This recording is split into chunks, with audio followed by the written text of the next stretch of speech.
Hello everyone, स्वागत है आपका हमारी टोटल क्वालिटी मैनेजमेंट की सीरीज में। ये यूनिट 4 का लास्ट लेक्चर और चौथा पार्ट है। इस वीडियो में हम लोग देखेंगे मेंटेनेबिलिटी के बारे में, जीरो डिफेक्ट के बारे में और क्वालिटी सर्कल्स के बारे में।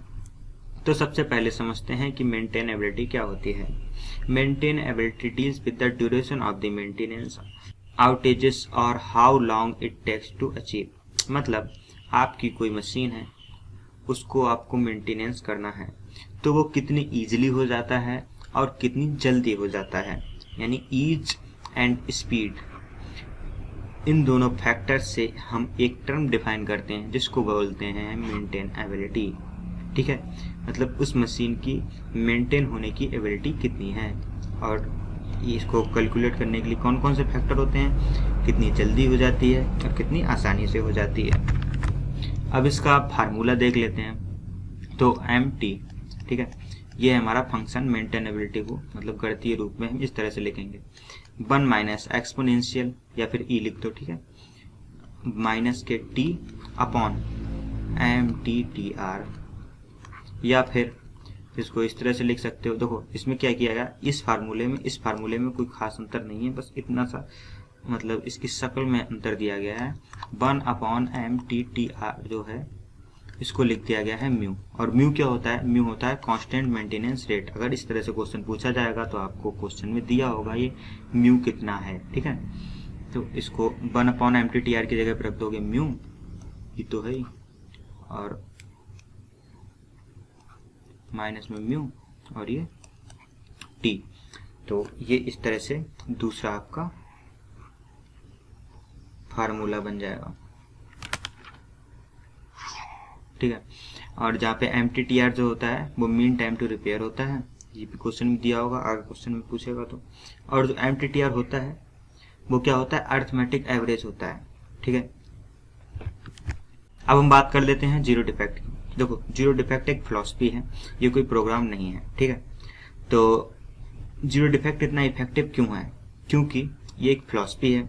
तो हम किसी भी सिचुएशन में, किसी भी बिजनेस में, किसी भी प्रोफेशन में या फिर किसी भी इंडस्ट्री में हम इसको इस्तेमाल कर सकते हैं, ठीक है।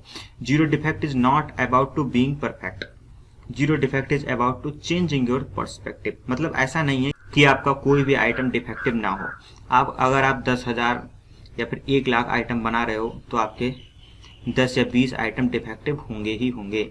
लेकिन अगर आप जीरो डिफेक्टिव फिलॉसफी को, यानी अपना पर्सपेक्टिव ऐसा रखते हो कि हमें जीरो डिफेक्ट चाहिए, तो आप उसमें इम्प्रूवमेंट लगातार करते रहोगे कि कम से कम इस बार 20 हुए हैं तो अगली बार 19 हो, फिर 18 है, कि मतलब कम से कम डिफेक्टिव आइटम हमें मिले। तो ये एक एटीट्यूड चेंज करने का मामला है, इसीलिए ये आप कहीं पे भी इस्तेमाल कर सकते हो, ठीक है। इसमें होता क्या है, जब आप इसे इस्तेमाल करते हो तो आपको कुछ बातें समझ में आती हैं। देखो पहले, recognize the high cost of the quality issue. अगर क्वालिटी कम है तो आप उसकी भारी कीमत चुका रहे हो, ठीक है, ये आपको समझ में आता है। Continuously think of the place where flaws may be introduce. Flaws मतलब होता है दोष।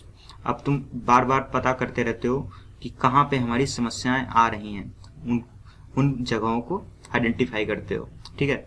Work proactively to address the flaw in your system and process which allow defect to occur। जहाँ भी मतलब जो सिस्टम या फिर जो प्रोसेस आपको दोष अकर होने की पॉसिबिलिटी क्रिएट करते हैं, उनको आप आइडेंटिफाई करके उनको ठीक करने की कोशिश करते हो। इसीलिए कहते हैं ये एक फिलॉसफी है, ये कोई प्रोग्राम नहीं है। आप मतलब अपना माइंडसेट ऐसा रखते हो कि जो डिफेक्ट है वो जीरो हो, लेकिन एक्चुअल में ऐसा नहीं होता। Zero defect does not mean the people never make mistake, but the company should not begin with the allowances or substandard target with mistake and inbuilt expectation। ये वही बात फिर से है, दोहराई गई कि इसका मतलब ये नहीं है कि जो पीपल हैं आपके मिस्टेक नहीं करेंगे, लेकिन कंपनी ये टॉलरेट नहीं कर सकती है और इसको बर्दाश्त नहीं कर सकती है, इसीलिए अपने स्टैंडर्ड ऐसे नहीं रखेगी कि आप मिस्टेक करें। आप स्टैंडर्ड ऐसे रखो कि मिस्टेक नहीं होनी चाहिए, लेकिन अगर मिस्टेक हो जाती है तो उसका कुछ नहीं किया जा सकता, ठीक है।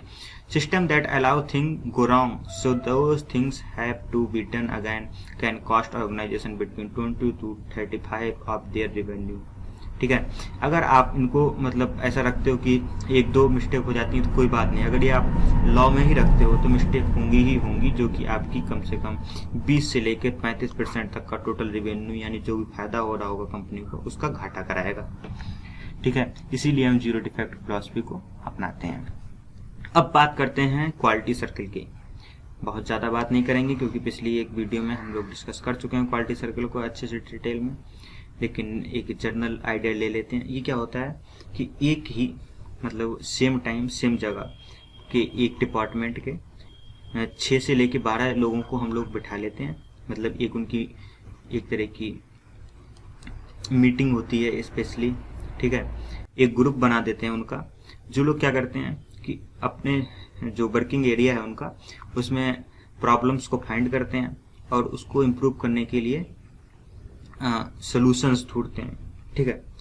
इससे क्या होता है, इससे उनकी परफॉर्मेंस बेटर होती है बाकी सारे एम्प्लॉयज़ की। इसमें ऐसा कोई जोर जबरदस्ती नहीं होता है, मतलब जो भी 10-12 लोग आना चाहें वो इसमें ग्रुप में आके शामिल हो सकते हैं। इससे क्या होगा कि उन्हें भी थोड़ा अच्छा लगेगा और हमारी मतलब कंपनी की परफॉर्मेंस अच्छी होती रहेगी।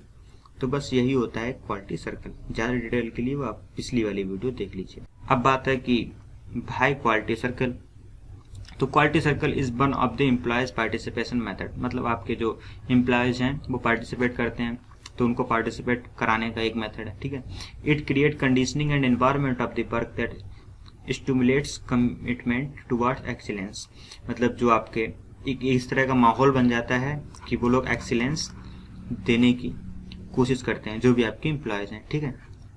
Quality circle utilize the potential of the people of improvement in quality. जो आपके देखो जो मतलब हाई मतलब रैंक पे है उसे तो नहीं पता कि जो एक्चुअल समस्या है वो क्या है, वो उसी को पता है जो वहाँ पे काम कर रहा है। तो उन्हीं के लोगों को अगर तुम बैठाओगे तो उन्हें पता होता है क्या समस्या है, वो उसको सॉल्व करने के लिए अपने हिसाब से नियम कायदे बना लेंगे। तो आप क्या कर रहे हो, यूटिलाइज कर रहे हो जो भी आपकी एम्प्लॉयज हैं उनके पोटेंशियल का, ठीक है। तो ये क्वालिटी सर्कल यूटिलाइज करता है potential of the people improvement in quality. इससे क्या होता है, इम्प्रूवमेंट होती है क्वालिटी में। सो थैंक्स, आई थिंक आपको समझ में आया होगा। हंसते रहिए, मुस्कुराते रहिए, और इसकी PDF आप डिस्क्रिप्शन बॉक्स से डाउनलोड कर सकते हैं। धन्यवाद।